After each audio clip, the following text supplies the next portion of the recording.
Yo, yo. Yo, yo. Why I hear football right now? Oh, it's my another site up. Good morning. Beautiful Thursday morning, June 3rd. Welcome back to another episode of the Man to Man Pod. Yours truly, Darius Butler. Got the other half of the Man to Man Pod, Antoine Bethea. What's going on? Bro? What's happening with you, man? It's been a minute. We had Memorial Day Monday. Also in the last couple of days, we celebrated, look back on the Tulsa, what happened in Tulsa. Yeah, man. And it's crazy that we weren't taught that growing up.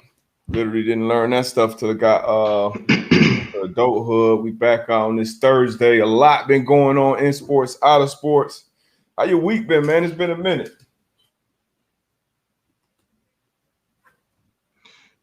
Hold on. You good? My internet tripping. Oh shit. I'm good on your end? I'm good. I can hear you. You might be a little better. You hit it on here, man. A week. It was good, man. Like you said, long weekend. Chilling with the fam, man. So that was a beautiful thing. And even with Memorial Day, I think we didn't get taught to, why and who started Memorial Day.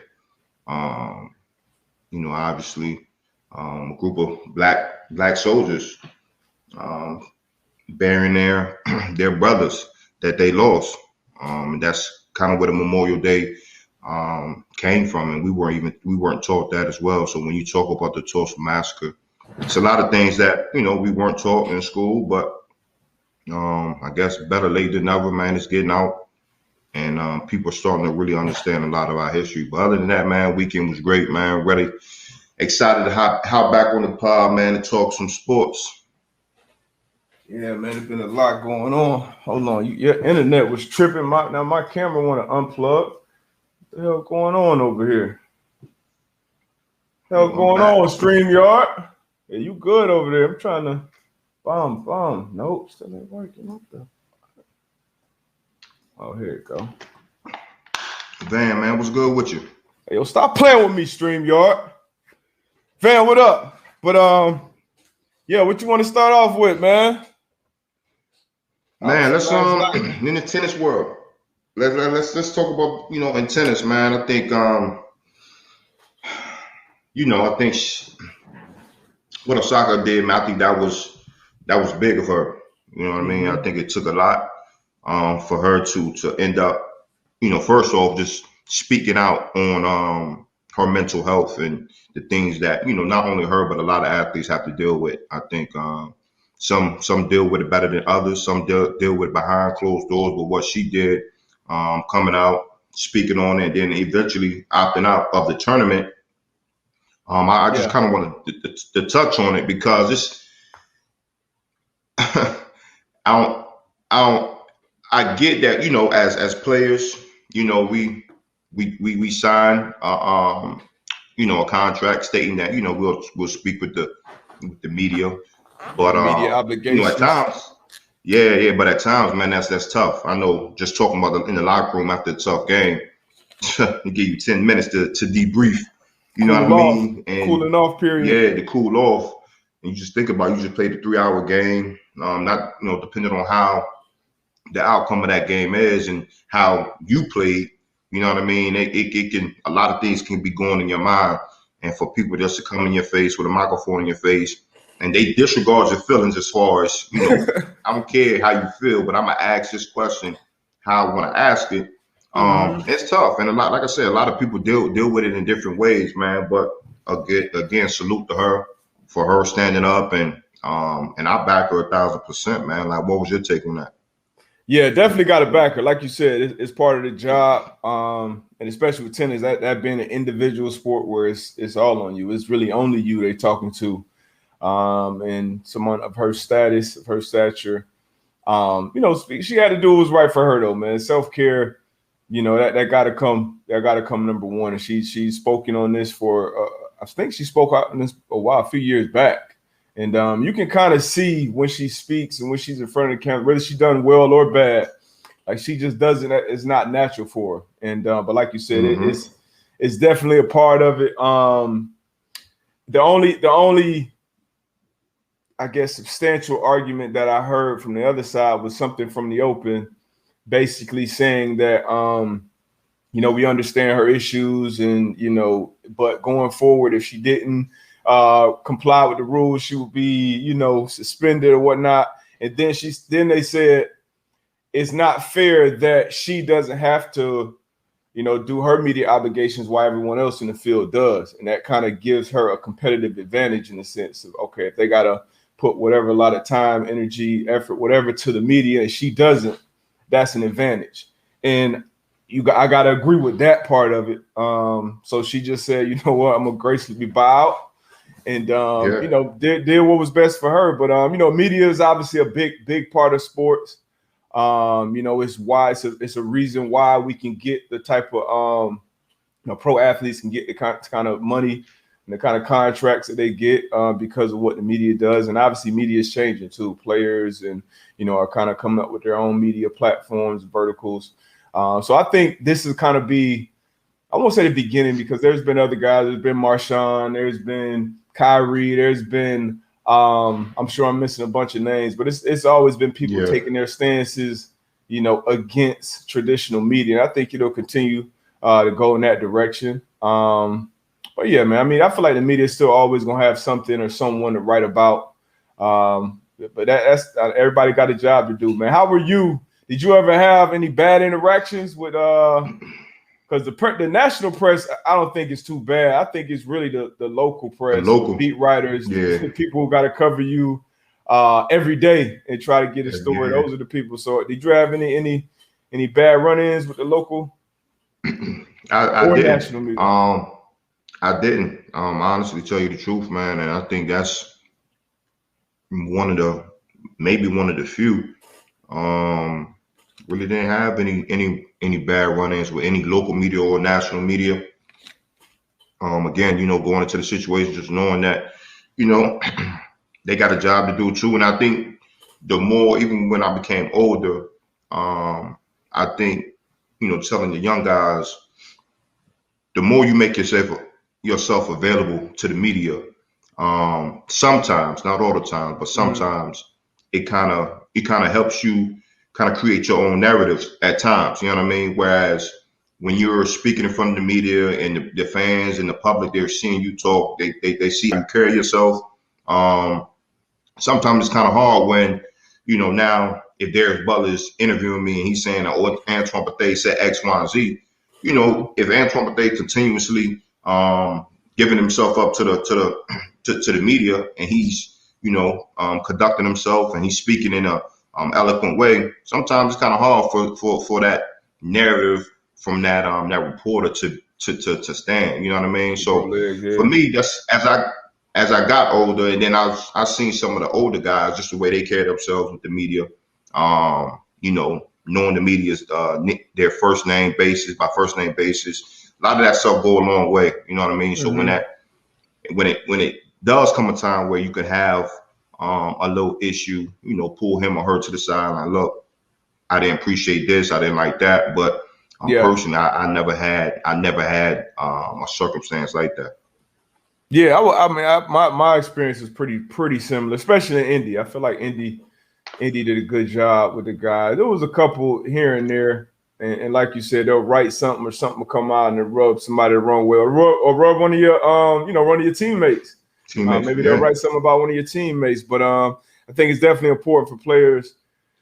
So like you said, make yourself available, but control the narrative as much as possible. Regardless of what you've been asked, you can answer questions. They can't control your answer, and so that's the biggest thing. Yeah, just you can answer what the hell you want to answer. But media, it was now one of the things that, and I know a lot of guys, like you have a shitty game or something, and you go in there in that cool off period, that's when some cats go and throw their shit on, get up out of there before the media come. Yeah. I was never kind of that one. I was never that guy. I would rather face the music and get my stuff out. So they don't just go making up shit and then say, oh, Antoine, but they went to media, but he wasn't available. He got up out of there. But yeah, man, it's definitely tougher for some guys to handle and ladies, and easier for others. So but shout out to Naomi, man, doing what's right for her, and I'm sure she'll continue being great. And there's still some great competitors over there competing, man. You've been watching. No, sure. I know you're a big tennis guy. Yeah, man. Honestly, bro, I haven't. Just this past weekend, man, just moving around a lot, man. But I haven't sat down and really on right now. Yeah, I really haven't had a chance to really tap into it. Well, yeah, man. What else going on? Obviously, the playoffs, the NBA playoffs, man. Few teams You have been surprised by anything? I think we talked about the Hawks-Knicks series. We expected that one to be a long, drawn-out series. I think we expected to go like 6 or 7. I know I did. So for them to close it out 4-1, I think that's huge for Trae Young and the Hawks. Nate McMillan, he took over halfway through the season. The Pacers let him walk, I believe. Nate got another opportunity with the Hawks, and 4-1. Madison Square, obviously the Knicks, their fans are riled up about being back in the playoffs, winning again. And for them to get swept and then closed out in Madison Square, that was huge for Trae. He kind of took on that villain role. I'm loving it. You surprised by anything? But I would say that one surprised me the most, that series and how it ended. Even though I'm not a huge shout out to, like you said, shout out to the Hawks, shout out to Trae Young. I don't think a lot of people really get to see him, as far as like national coverage. He's doing some big things, leading them Hawks. But I think my biggest surprise right now is this Mavs and Clippers series. Like, I'm surprised, even though I'm not a Clippers fan, but the way Luka and the Mavs handling them boys, man, I'm a little surprised. But we thought, man. No, we talked about it. Yeah, we definitely talked about it. Well, suspect over there. Yeah, they are. That's why I said, I'm a little surprised. But other than that, I think everything kind of, played how I think we both thought it would play out. The Brooklyn and Celtics series. I thought my Heat would get one. You were lying. You told me that shit was swept. Yeah, I told you. I had the big janitor broom. I thought they was gonna get one, so they completely stunk it up. Bucks handle business. We both spoke on the Celtics. They stole one. Tatum went off for a 50 clip, but Boston handled that series 4-1. That big three over there, they looking good. I think they average like 85 points a game or something like that, the most by any three in a playoff series in history. So they're pretty much on par with what we expected. Sticking with the first round. What else? Utah, once Spider got back, we both said, we thought they would handle that series. They closed it out in 5. But Ja Morant, man, hats off to Ja Morant. He took some big strides. Big strides. Dylan Brooks. Hey, let's talk about these Lakers, man. Let's talk about AD, man. Like, if AD don't play, man, the Lakers out of there. I mean, I think that's a foregone conclusion at this point. Yeah. What's up with him, man? It ain't like, and we both, former athletes at this point, but so nobody's out there trying to be hurt, right? Nobody's trying to miss time. Nobody wants to be in street clothes. But it's like every year, every year. I know he's a big dude. And they had a short off season, the shortest off season ever. But it's tough, man. No excuses, no explanations. He injured, man. It ain't like he want to be injured, but damn, AD. That's ability is what? It's availability, man. Right. So I get that too. I get everything that you're saying. But for me, it's the type of injuries. You know what I'm saying? Okay. It's the type of injury. So when you have them soft tissue injuries, that kind of plays into something else. Mm-hmm. And again, Hydrating, sleep. Sleep. So again, as you being an athlete now, if you break a bone, I get that. You know what I'm saying? But a growing injury, things of that nature, and I'm not questioning what he does. You know what I mean? Because I don't know his routine, but just playing, it's rough, man. Because I'm thinking, again, like you said, shortest all season, cool. I get that. Yeah, that's big. That's big. But you got players that's went to the far in the playoffs and they back here balling again. So I can't sit on that one. You know what I mean? I can't give you that one, that it was a short off season. But just as far as that regiment, that routine, I don't know, man. He got to get with Bron, man. Bron spent $1 million. They say he spent $1 million on his body every year. Bron rarely missed time. Obviously, this year he did with a high ankle sprain. But it's something. Like AB got to get on some type of different plan. I know it's sports, injuries gonna happen, but sure. it ain't like he ain't getting no younger. So you got to figure something out, man. But it's tough. I hate to see it, but yeah, if AD don't play, I don't even think it's fair to expect Bron to be able to just flip that switch and go for 40, 11, and 11. And that's what he's gonna have to do, especially when you're starting backcourt. Lead a game with 0 points. But how you don't score literally 0 points? I think that's the first time in NBA history where starting backcourt in the playoffs didn't score a damn point. So he's not getting a bunch of help. And Phoenix, man, they doing a great job. I thought coming into the series, both teams healthy. I had the Phoenix going in. Once Chris Paul got banged, you had the Lakers. Once Chris Paul got banged up, then I saw obviously going the Lakers' way. But now with AD out, if he continues to not play, or if he's not 100%, because when he plays, when he's attacking the rim, when he's falling on the ground, when he's going to the free throw line 15, 20 times,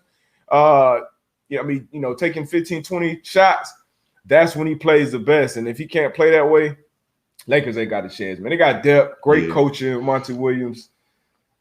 I thought CP3 was out. I thought CP3 was out for the rest of the playoffs. The way he was acting the other night. Bruh, they got to stop with these antics, bro. First, LeBron. LeBron when he had his shoulder joint and he, his thing. But then Chris Paul, man, he landed on the ground on the sideline. He went to the sideline. I'm like, it's a wrap for him. He came back and shot the free throws, right? Bro, he got up, he sat down, he went through the timeout, shot the free throw, he was back out there rocking. I'm like, come on, man. Hey, they got to stop this shit, man. Y'all basketball players, y'all got to stop it, man. There got to be a fine or something. There got to be something, man. That's that. Hey, they try to get extra TV time. That they got to stop the dramatics. But yeah, man. So I'm still with the Suns. I like the Suns to close it out tonight. And LeBron, this would be the first time, and LeBron, I saw some dumbass people, Skip Bayless being one of them, saying that game, last game was LeBron's biggest game in his career. Stop it. His legacy is cemented. But I think this may be the first time old Bron Bryant go home in the first round, man. Yeah, it's gonna be rough tonight. Yeah, for sure, man. So I got a hot take for you though. Hey, B with a hot take? Ooh, What you got? What you got? I got to write this. Who Brooklyn got in the second round?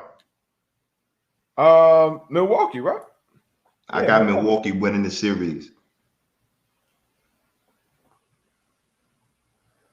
You know what? I wouldn't even say that's a hot take. I think some people will. But I'm going with Milwaukee Bucks. Why? I think Milwaukee plays way better defense than the Boston Celtics. Agreed. Milwaukee, Brooklyn, they don't play defense. I feel as though Milwaukee can put points up. Greek Freak, he averaged 40 on them against them this season. I think he scored 49 the last time they played. So they got nobody inside that can stop him. Nobody. I just think the continuity of the team, from the outside looking in, I feel as though it was better. Don't get me wrong. Brooklyn got the big three. They're playing well. They're healthy. But all around defensively, Defensively, offensively, man, I'm gonna go Milwaukee. You know, got some people here agreeing with you. Hey, Steven agreed with. I don't think Ace Boogie agrees with you, but he said that's definitely a hot take. Tone said it's a hot take, and I agree. Milwaukee plays defense, and Brooklyn don't. Defense wins championships, right? Hey, that's what they say, right? But that's what they were saying before Kyrie Irving, Kevin Durant, and old Jimmy Harden got on the same team, bro. Them three dudes playing basketball together. It's special. It's special, but I'm going Milwaukee, baby. To bet against them, I'm going with the Nets, and but I do think the Milwaukee Bucks will be their toughest. You know, once I think if they get past them, I don't even like whoever comes out the West to match up and beat the Nets. But yeah, I'm riding with the Nets. But I'm not even gonna overthink it. That Nets shit, man. Them three, and you got to understand. It's probably their 14th, 15th game going into this next round playing together. Come on. Hey, I'm going Milwaukee. All right, we got it down. I'm standing on the table, 10 toes down. You might want to bet on that one, man. And we didn't talk about the Trailblazers Nuggets series yet. That's 3-2, man. This dude Dame Lillard, man. I don't feel bad for a lot of guys. I feel bad for Dame, man, because he's so loyal too. So I don't foresee him leaving. Well, I didn't see him leaving before that last game. Like, this dude went off double nickel, shot ridiculously efficient. Sitting into 2 overtimes, and like his team gave him nothing, dog. His team gave him nothing, man. I feel bad for him out there. What you do when you go in the locker room? Cool off in the locker room. Huh? Cool off. Try cool. Hey, man. Hey, they gotta hear me. Yeah, they got to hear something. I mean, you got CJ stepping out of bounds, dudes missing dunks. That was tough. You gotta see me, D-Butt. Yeah, you gotta see me, D-Butt. You gotta hear from me when we go in the locker room. That's fair. It's all love. Look, you still my brother, but I gotta get this shit off my chest. Yeah, I ain't sending me home with this shit all. Nah.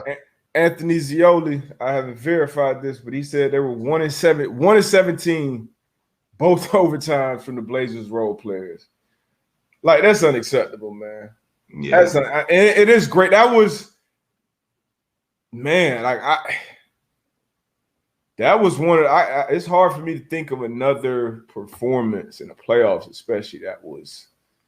And I know he lost, but like that Bron, he scored 51 game 1, and he lost.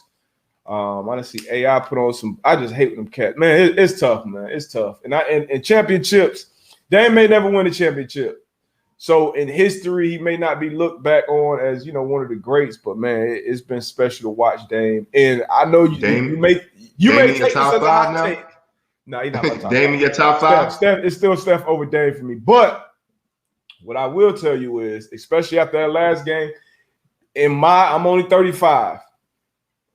In my life, I'm about to get off, bro. Damian Lillard is the most clutch basketball player that I've ever seen in my life. In my life. I done seen Kobe, I done seen Jordan, but Dame, and like I said, he hasn't done it on the championship level. He hasn't done it on that stage, but I've seen enough at this point. And you can't tell me another player. That's definitely hot take. Who have you seen more clutch? You named them. MJ, Kobe? Yeah. What you mean? You named them. Look, man. But even LeBron, if you go back and look at some of his games and his game-winning shots, I know a lot of people say, "Oh, he's not clutch, he's not whatever." But even Steph, even your man Steph, like, AB. Come on, man. AB, game on the line. Game on the line. 8 seconds on the clock. You gotta cut it out, man. 8 seconds on the clock. Who you want? Dead ass, bro. Because you're gonna tell me what? I'll take Kobe. I'll take MJ. you can probably Like, don't get remember me wrong, Dame is he would be in that top 5 right now. But like I said, you are a in the moment person. Like you are in the moment, bro. Like But if that listen shit though, happened bro. over a week ago, D Bud not messing with it. Bro, real shit though. Like if you see Dame with the ball, like I expect Dame to make every game. Like when it's to that point, like Steph, I expect Steph to make every three he shoot. Like when that shit go up, I expect it to go. When he missed, I'm like, oh damn, he missed it. When Dame gets the ball at the end of the game, I expect it to go in, bro. Like I mean, you got MJ. You know, you got the free throw line jumper against the Cavs. You got the pull up on the championship against Byron Russell.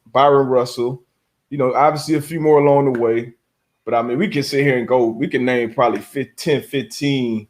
Like, I'm talking about step back three, Paul George, logo. Like, come on, man. I got to look up the numbers. I'm in the moment. A couple people say I'm in the moment. ISO Joe was clutch too. Yeah, he was. Joe was definitely clutch. Even Robert Ory, who I think Tone said that. Robert Ory different because ISO Joe, Dame, MJ, Kobe, them boys they get like we expect them to shoot. Robert was he was big time. He made the shots. He showed up. That's what I'm saying. You can't discredit that. He showed up. You gotta get you a T-shirt, D. But in the moment, hey, you gotta stay in the moment, or something like that. You gotta stay in the moment, man. The moment is a present, man. 8 seconds, give me Steph. Nah, I'm taking Dame. You a damn lie. You're not taking Steph over Dame. And I'm the biggest Steph fan you're gonna find, but I doubt that. Like Dame deserves better. Dame is. I definitely think Dame. No, I agree with you on that. I definitely believe that Dame deserves better. I agree with you 1,000% on that. But you think he leaves? Be having. I don't think he leaves. I think he's loyal to that. You know what I mean? I think, and he spoke on it before. Like, yo, like, you know, I'm here, man. I want to build. Like, if I was him, I would have to have a serious conversation with management. Like, look, but I'm not sure how many people want to go out there for it. Exactly. CJ was supposed to be that guy, man. CJ is supposed to be that guy. We need more out of you, CJ. We need more. I see a lot of you. I see a lot of you on the internet, on the Twitters, on the podcast. You know, you be having a little, you know what I mean? It need more out of you, man. We feel because Dame ain't gonna leave, man. Like, come on, man. We got a loyalty of championship. It's looking like loyalty for Dame, and I respect it. No, I do too. I respect it. We just, but it just, I think it's based off of, like you just said, like, you know, when we talking about, you know, 15, 20 years down the line, Dame don't have, say hypothetically he stays there, he doesn't get a ring. Like, would they be talking about Dame like they're talking about maybe some other players who want a ring? So personally, it's like, okay, what do I want my career to look like? You know what I'm saying? Numbers, whatever, or chips. Because if you want to get a chip, he got to get up out of there. That's the sad part about it, especially with how it is in today's, NBA. This dude hit 12 threes. Bro. That's 12 for 17 or something. I gotta find something that supports my claim because I know the numbers can't be that far off. Somebody get me the number, like the clutch numbers. When it comes to Dame and anybody else in history, including Michael Jordan. Yeah, my man Fuss, he gets it. What Dame did was a great moment, but it's still too early to put him as the most clutch player in the game. Like, that's disrespectful to the game. Like, disrespectful to the game. You got cats like Kevin Durant saying that this shit is a spiritual experience.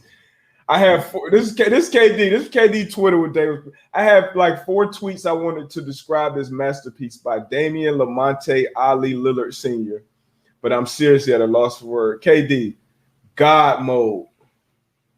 H Boogie. I don't know how true this is. Again, we have people on this podcast that's in the moment. What Dame did was 76%. You know that shit ain't true. Let's look it up. We got to get our stat person. There's no way LeBron shoots. Nobody's shooting that high. Come on, 76% on game. Come on, Ace Boogie. That's a fine. That's a fine. But yeah, man, I feel bad for my dog out there. But Dame deserves better, man. Y'all get me out there. I can come be a role player. I'm gonna give you much better than 1 for 19. Let me tell you this. I'm gonna find it though. I'm gonna have somebody find it, man. I'm gonna get my stat guy on it. But what else we got going on, man? The playoffs. Anthony Zioli. The NBA defines clutch time as the final 5 minutes of a game with a point difference of 5 or fewer. Lillard leads the league in clutch points with 124. I'm talking about history, man. Yeah. I know right now in the game today, it's a no-brainer. He's the most clutch. That's not even a debate. I mean, now that's a statement you should have made. Like, and then I'm like, okay, I'm rocking with you. But you said in the history of the game, the most clutch player? The only thing that different, I mean, you look at MJ, you look at Kobe, you look, all those people were on better teams, so they were in bigger moments. So they were hitting them on bigger stages. So, most of the games are either regular season or first, second round of playoffs, so they don't have that much, on them. But it's still pressure. It's still a clutch shot. It's still, you know what I mean? So I ain't going to knock him for not having a good team. We saw what the hell this team doing for him. 1 for 17. You're not going to be in too many championships with that. At all. But, at all. What else we got, man? We covered all the games. You got Utah. I think. Who do you think gonna win that Dallas Clippers series, man? Dallas up 3-2. Dallas. I got Dallas, and then they're gonna break the Clippers up. I got Dallas too. And we called Boston getting broke up and Brad Stevens getting fired. Let's talk about that. Yeah, before we move on, 3-2. Denver leads the Portland Trailblazers right now. Who you got winning that one? Denver. All right, so you got Denver winning. Yeah, I think it'll be tough. It'll be tough for Portland to win 2 in a row. I'm not saying that they can't do it, but I got Denver out of that. Okay, and then you still got the Lakers winning the Lakers Suns. Or you don't move now. I'm a realist. If AD doesn't play, I'm a realist. If AD doesn't play, it's a wrap. If AD doesn't play, it's a wrap. So LeBron can't flip it on to God mode. That ship is sailed. You seen them stats of Schroeder, the Moore's twin, Caldwell Pope. You seen them numbers? Ugly. Okay, nah, you can't. Nah. Yeah, I don't see that happen. But on the Brad Stevens, the good old fell up. We had who can be I can think of I feel like John Elway kind of did something like this where he fired himself from being a GM and then moved on to like the president or something like that. Cliff Kingsbury was fired on the collegiate level with a losing record, and he got hired by the Arizona Cardinals. He failed up, and then another guy on the failed up list, Brad Stevens. I don't know if he stepped down from coaching or if he was relieved of duties, but he was immediately promoted to basically the president, GM of the Boston Celtics, and now he's no longer the coach. Now he's looking for a coach to follow him up, man. How you feel about Danny Ainge retiring, stepping aside, and promoting Brad Stevens on his way out after the Celtics? Man, a hell of a position to be in and a hell of an opportunity. I think it's some BS to it. I think we kind of talked about it earlier, one of our past episodes, what we thought of the Boston Celtics, what was going to happen to them if they didn't, have a good run in this in the playoffs, and we said that they was going to break up. So I guess, looking at on the outside looking in, man, it was, and just listen. I was listening to Stephen A. and he was going off about it.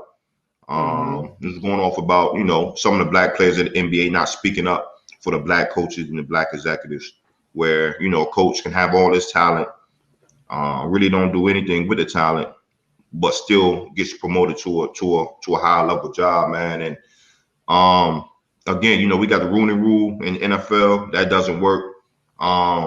Bullshit. And again, it's not about. It's crazy to say. It's not about what you know or how you producing. It's about who you know. And obviously, you got a great relationship in the Boston Celtics organization. And I guess this was their kind of way. Like, look, man, we like you, we love you. We don't think you can lead this organization where we want you as a coach. But look, we'll give you this job. You know what I'm saying? We're gonna give you more responsibility. More responsibility. You couldn't get 15 players to the promised land, but we're gonna put you over. You're gonna be the overseer of what? I don't know how many people that they gotta oversee. But yeah, I think it's some BS on that, man. Yeah, he done moved to the head of basketball operations. And Danny Ainge, they've been saying that this kind of been in the some writings on the wall for the last couple of years. But I think him, after Kyrie came out with the comments about the Boston fans and some of the things that he's experienced there as far as racist stuff, and Danny Ainge coming out dismissing that, and then some old videos and interviews of him surfaced about him kind of dismissing some other players' comments that he was dealing with a firestorm there. And then obviously what happened this season. So Danny stepped aside, but Ainge, even before that, has said some comments. I want to say he said something like, Brad Stevens has earned or deserves, to be with the organization as long as he wants, or something like that. Which is, it's wild. Like you said, man. Unfortunately, the unfortunate reality is it's a relationship business, especially on that level. Yeah. Now, when you're playing, it's about what you can do for the most part. Yeah. It's definitely still some people who still get jobs and opportunities, contracts, etc., based off relationships. But once you get up to the coaching and then the front office ranks, where I feel like we are most marginalized at, it's about who you know. And, him just being in that building, being around those people and them thinking as highly of them as they do. I want to say Indiana offered Brad Stevens like $70 million or something crazy like that to come coach last year. So can't be mad at Brad Stevens. None. Obviously doing something right amongst those circles at least, and building the right relationships, the right network. But got to be, feel some time. Like you said, it's BS when you just look at the system as a whole across sports. Black people just aren't given those same opportunities. And I felt a little indifferent towards Stephen A's rant, because I feel like Stephen A has been selective with his rants, and too many times it's when his voice is the highest, when he's screaming the most, when he's doing it's directed at black people. You know what I mean? And it's directed at black people. Like, you screaming all that to the top of your lungs at these black players for not speaking out, and then correlated, oh, you guys speak out about this, about that. Why are you not speaking out about this? Like, it's a lot more people you could be yelling at. And you wasn't screaming like this when Colin Kaepernick was being blackballed from the NFL. You weren't screaming like this when Kyrie first was coming out and making his statements about mental health or about, potentially starting a black-owned league or not playing in the bubble. You didn't have this, so I you can say that shit, Stephen A. For real. But I got his point, his message, and but it's I feel like the players can. That is a place where the players can speak out, but that shit is really controlled by money, the corporate sponsorships. Yeah. If that bottom line is not affected, it goes for the NFL, the MLB, the NBA. If that's not affected, you're not gonna tell these people who they can and can't hire. Simple as that. Yeah. Big business. You know what I mean? But yeah, it's we know what it is. But yeah, man, that's wild. That Brad Stevens shit, wild, man. Sticking with coaching. Stevens went to sleep. He slept good last night. Get what y'all talking about. Great, man. Coach K done stepped down. Well, he will step down after this season. What's your thoughts on that, man? GOAT, man. GOAT, man. A hell of a run. Hell of a run, man. What he did for that program at Duke, what he did for college basketball, just in general, man. So, hat off to him, man. Salute to him. Even though I'm a UNC fan, I know. Roy Williams stepped yeah, down too. yeah. Roy Williams stepped down. So, but nah, man, you can't hate or not what he's accomplished. Even coaching, the USA team. You know what I mean? He's done a lot Yep. for the game, Yep. man, and we're definitely going to miss him.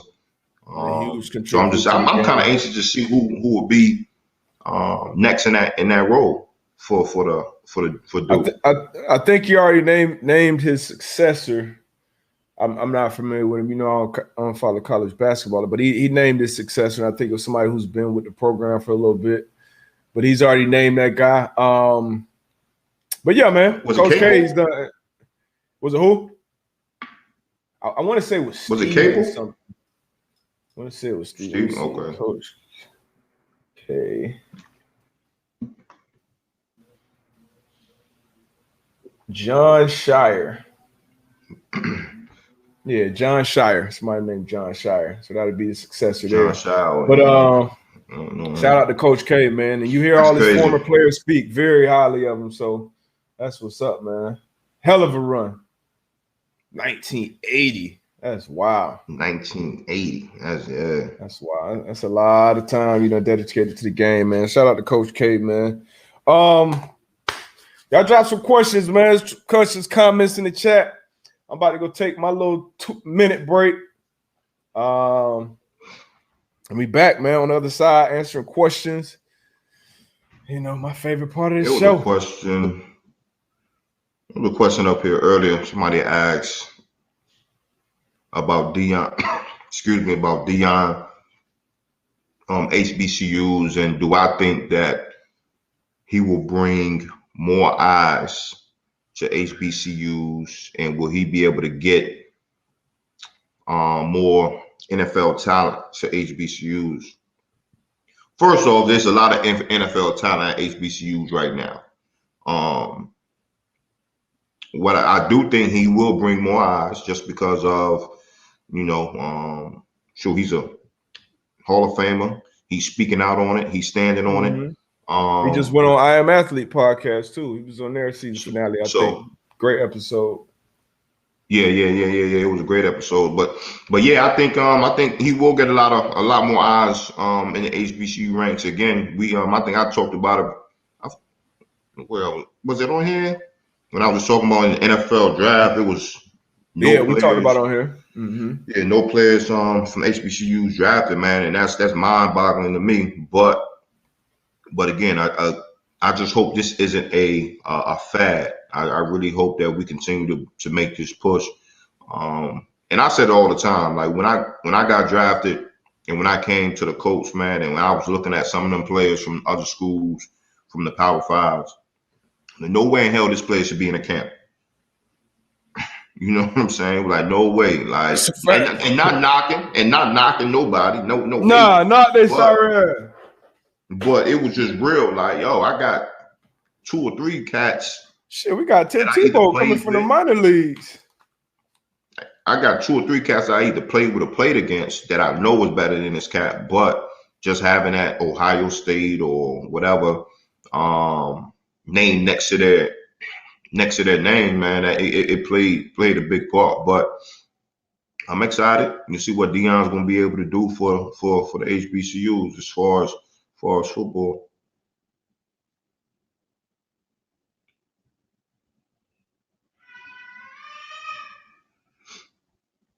Little man downstairs going crazy.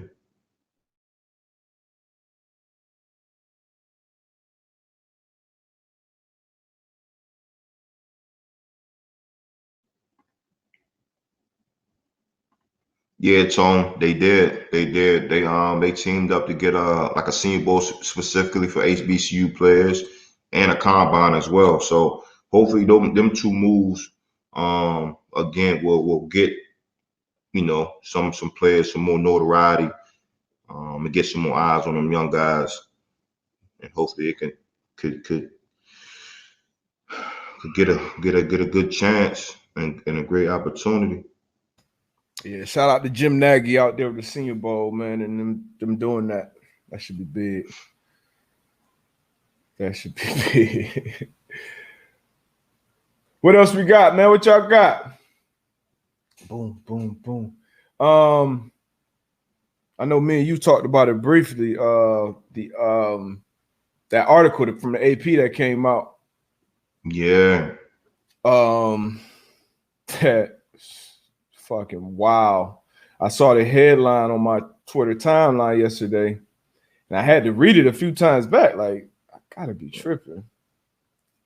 But I'm gonna just read the headline. Let me read the headline though. The headline, Associated Press released an article yesterday. The NFL says it will halt the use of quote unquote race norming, which assumed black players started out with a lower cognitive functioning and a $1 billion settlement of brain injury claims. The practice had made it harder for black players to qualify. Now, that is absolutely fucking wild. That's absolutely wild. And I kind of heard, I want to say I maybe saw an article a few months back about this, but I didn't read into it. I had no idea it was something like this. But to read something like that, I mean, it was shocking and halfway not shocking. It's crazy, but 2021, man, still dealing with. And the worst part about it is they were just using the stuff that's widely accepted and widely regarded, in the medical field. So it's not like they just came out with their own, their own things. Like these are things that are even the IQ test. If you look into that, it's some biases there. But it's wild, man. Basically, players were not getting their money from the settlement. Some black players, and it was black players that would have gotten it literally if they were white. Like that was the only difference. And it's crazy because man, my fault. I didn't mean to cut you off. No, go ahead. But then it's like, you being retired, me being newly retired, and just kind of going through some of these tests to really, get your money. I pray that nobody has to get the money as far as what they're talking about, as far as, guys suffer from dementia and things of that nature. But it's, their wives were going to bat for them. That's really the only reason. This saw the light. For sure. Wives going to bat for them and pushing. And then I forgot his name. I guess one of the guys that's kind of helped leads on. He can say, well, I'm sorry. We got to do better. I'm like, who's that, the lawyer? Yeah. Christopher Seeger. I'm sorry, we got to do better. Like, come on, man, you got to give us something better than that. And I want to say his because I went to read shit. I want his law firm. I want to say received like $51 million. I think they ended up billing like 51 M's from getting this case settled. And that was fucking Christopher Seeger. So yeah, me pissed off. I want to see exactly his exact quote from Seeger in the filing. Agreed to seek purely race-neutral demographic norms and investigate whether any class member had been disadvantaged by race norming. This is him. The process is not simple and it will take time. Demographic norms that adjust for race when clinically appropriate have been used for decades and are generally accepted by experts in the field of neuropsychology. He wrote. He stopped short of pledging a wholesale review of the test. Scored to date about 570 of the 2,000 retirees filing dementia claims. So far, 28% have gotten awards. Blah, blah, blah. 1,000 were tested. But this is why NFL Goodell needs to come out and speak on this shit. This is embarrassing, man. That shit crazy. It's like 2020, man. That's when everybody opened their eyes to a bunch of the issues that black people have been dealing with. But we still deal race normal, man. That's fucking wild. But But you hit What on the else we head, got, though. man? Well, what? Goodell, man, you got to come out and say something Yeah, about this. and shit, I don't even know what he could say, but you got to say something. They already had settled the case that, basically covering up that they knew about the issues, that came from concussions. And as far as players, players know what we sign up for. We know we sign up for a violent game. We know it's going to be things that you deal with on the other side of that. But that don't mean we should be cheated or treated like this. That shit ain't right, man. That shit is beyond wrong. Beyond wrong, especially when I know people who dealing with some of this shit.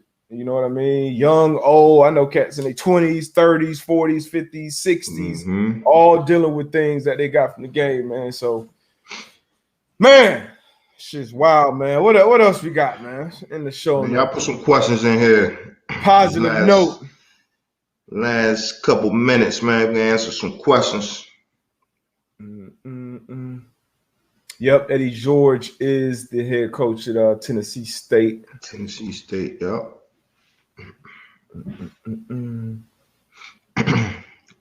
Dion, man, he having a big time football camp in Jackson, Mississippi. I think it's sometime this month, June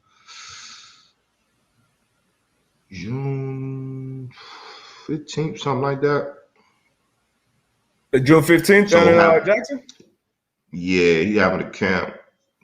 Thinking about going down there. Little one's got to track me though. 15. But that should be some good coverage. Getting some 9th and 12th graders out there, man. Potentially can get some scholarship opportunities, having some different coaches from some different colleges out there. So that'll be love. Yeah, that's what's up, man. You know about that? 15th. Now, I'm trying to. 14. Is it the 15th? Is that on Tuesday? Nah. So it's not the 15th then. It's on a Saturday. All right. Then they did not. So what's going on with Nike and Vanessa Bryant? I keep seeing that. I know June 18th. I know the Bryant estate said that they weren't working with Nike going forward. Did they release some Kobe's today? Yeah, they released some Kobe's. I think it was like some, if I'm correct, 6 Prontos. 6 Prontos, yeah. Oh, they word them out. Yeah, I saw a picture of matter of fact. Yeah. Yep. So yeah, I think that shit wrong. Again, Nike, they all about the dollar. All about that's what these big corporate. No, for sure. So definitely for the Bryant estate, for Vanessa Bryant and the family, she's still trying to do right by her husband, by her family. So I just think Nike, man, they need to have a real sit down, man, and don't let you making a few, and it's not a few dollars. They're gonna make a lot of money, but like Kobe did a lot for the game. He did a lot for Nike, man. Like it shouldn't go down this way. Yeah, they gotta do right by him, unless they take all proceeds from that shoe and give it to the Bryant estate or give it to their foundation or something like that. Yeah. I feel like that'll be the only way to make that right or to do right by the family. But don't go out like that, Nike. You know what I mean? You'll be all right. You'll be all right. Somebody asked. Hold on. Okay. Shit, but do you really believe AJ Hawk has never really had a concussion? I mean, shit, if he said he hasn't, I know some players who played for a while and they said they don't really have them. He said shit. That's what he said. Played linebacker for a long time. But everybody built different. Yeah. Some people say they got him every game. Every That's game. wild. So, because when I first got to the league, so I know it had to be like this for you. Like concussions weren't like, I was like, all right, well, you may be out for a series, maybe 2. But once you kind of, it was just called getting your bell rung.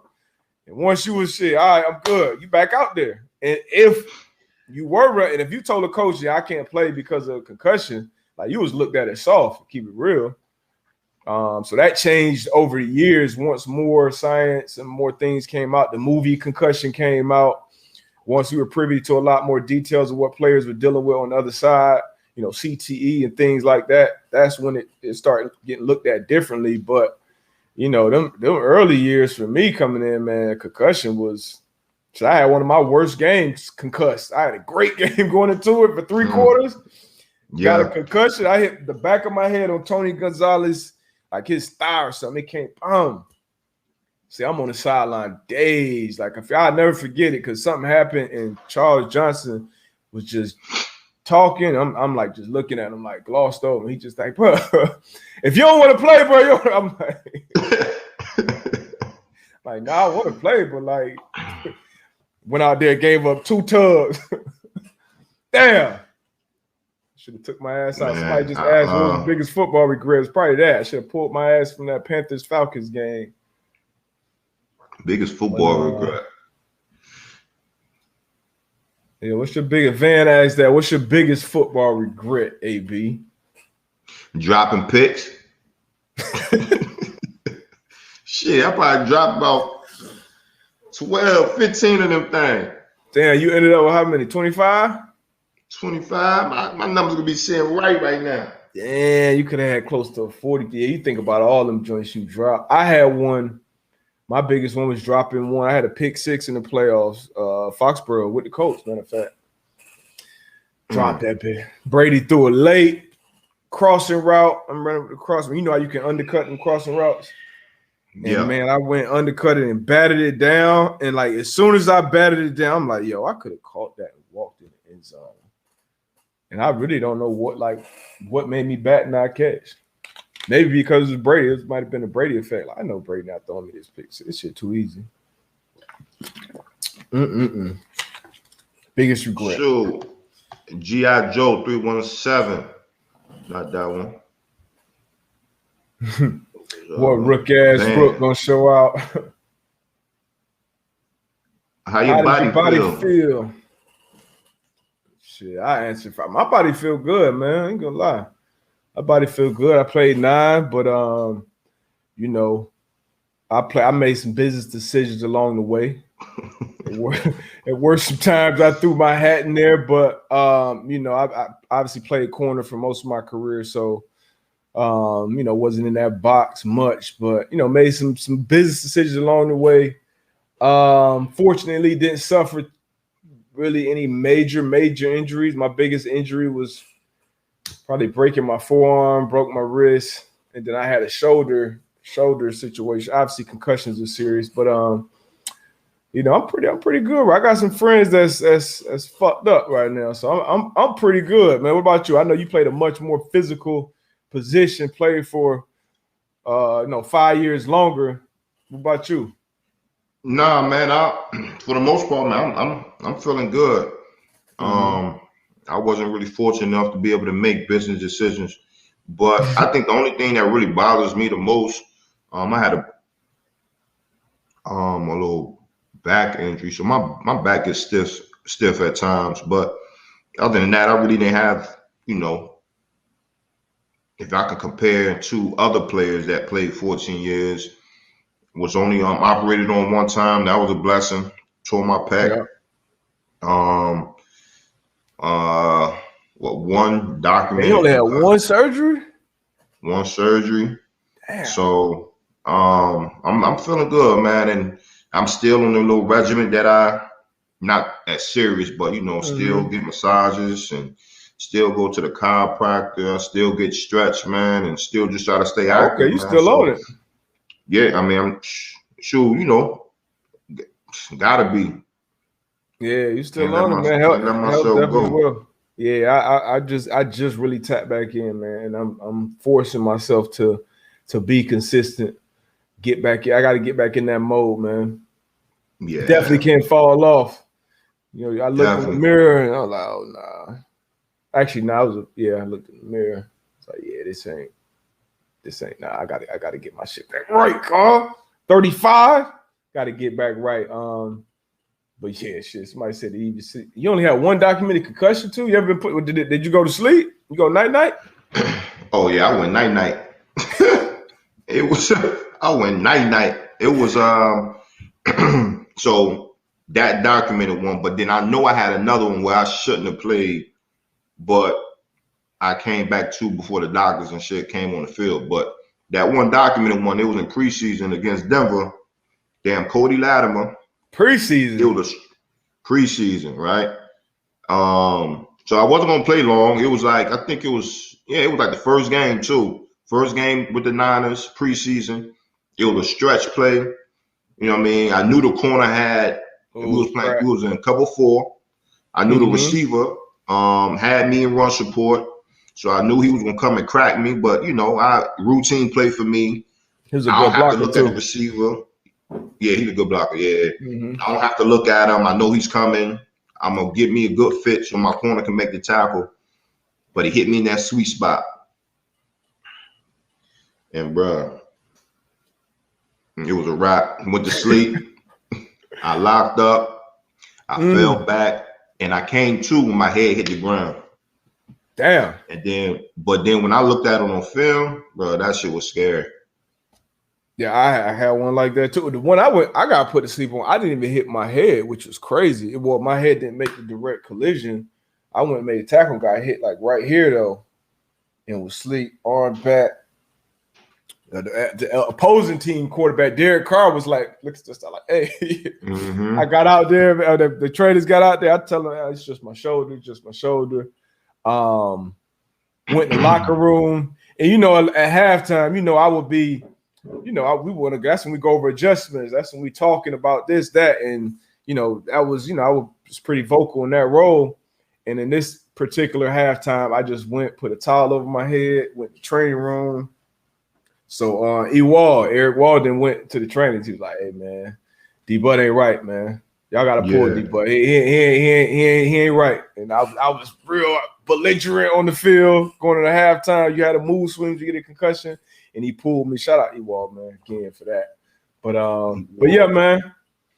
Yeah, that sleepy time, that shit's scary, man. Ain't no joke. Yeah.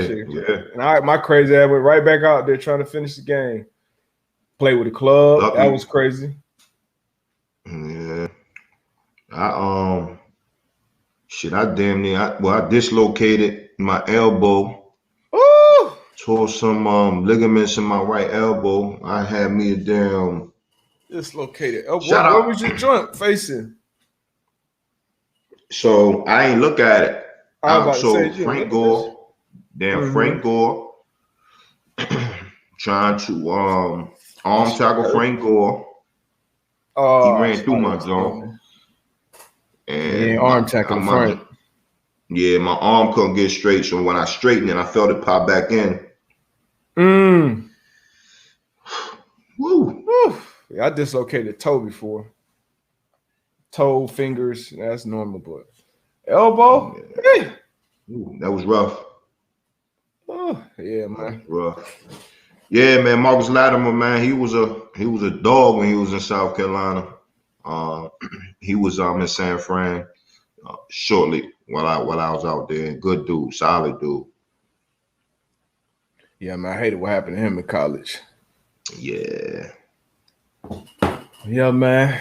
Y'all know what to do, man. It's that time. Go holler at Pat and the boys, man. We'll see y'all on Monday. I'll be on Pat's show, Feel Good Fridays tomorrow up in Tampa at the Beach House. So see y'all there if y'all follow the show. But yeah, man, appreciate y'all. As always, man. As always, appreciate y'all. Yes, sir. Y'all have a good one. Out of here.